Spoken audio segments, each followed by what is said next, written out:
ঢাকার কদমতলীর স্থানীয় বাসিন্দারা গ্যাসের দাবিতে সোমবার ঢাকা চট্টগ্রাম মহাসড়কের শনির আখড়া এলাকায় সড়ক অবরোধে নামেন।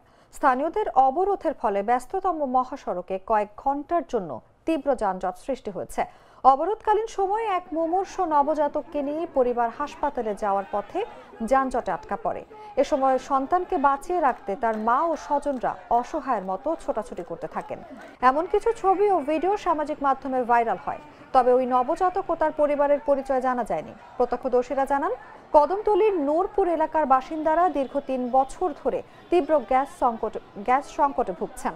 স্থানীয়রা এর দ্রুত সমাধানের দাবিতে মহাসড়ক অবরোধ করেন। তবে বিক্ষোভের ফলে মহাসড়কের কাজলা অংশের চট্টগ্রামমুখী লেনে মুমূর্ষু এক নবজাতককে বহন করা একটি অ্যাম্বুলেন্স আটকা পড়ে।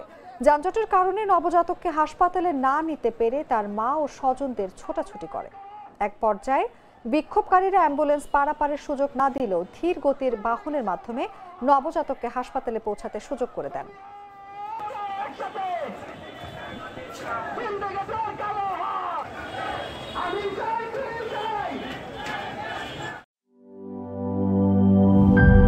গ্লিটারের টুইন লেমন ও অ্যান্টিব্যাকটেরিয়াল ফর্মুলা বাসনকে চকচকে জীবাণুমুক্ত করে আমাদের দেয় গ্লিটার গ্যারান্টি।